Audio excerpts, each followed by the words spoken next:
राधे राधे, जय श्री कृष्णा। आइए जानते हैं कार्तिक मास की श्रेष्ठता के बारे में।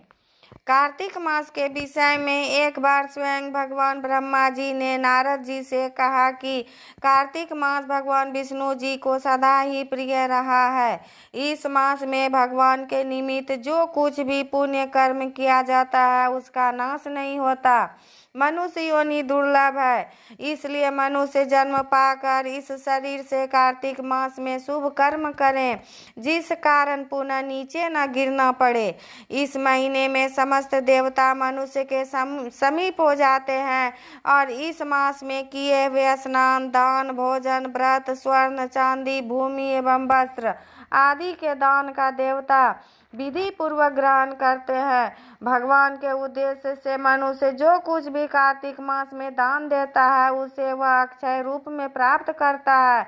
अन्न दान का महत्व अधिक है क्योंकि इससे पापों का सर्वथा नाश हो जाता है।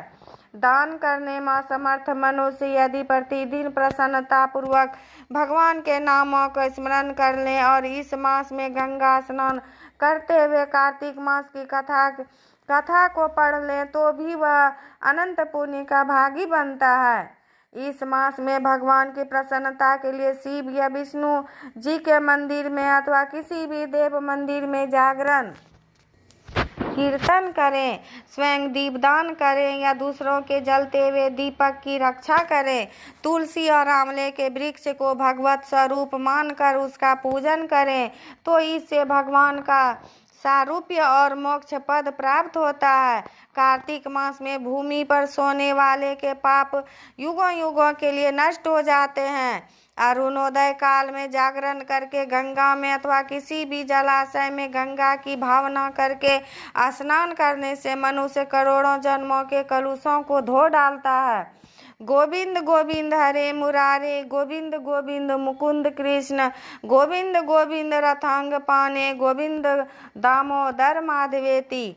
इस प्रकार से संपूर्ण कार्तिक मास में प्रतिदिन भगवान का कीर्तन गायन करे। जो मनुष्य कार्तिक में प्रतिदिन गीता जी का पाठ करता है उसके समान कोई भी पुण्य नहीं है। 7 समुद्रों तक की पृथ्वी को दान करके जो फल प्राप्त होता है वह कार्तिक मास में स्नान व दान का है, क्योंकि यह संसार अन्न के आधार पर ही जीवित रहता है। अतः कार्तिक मास में अन्न दान करना सबसे श्रेष्ठ माना गया है। राधे राधे, जय श्री कृष्णा।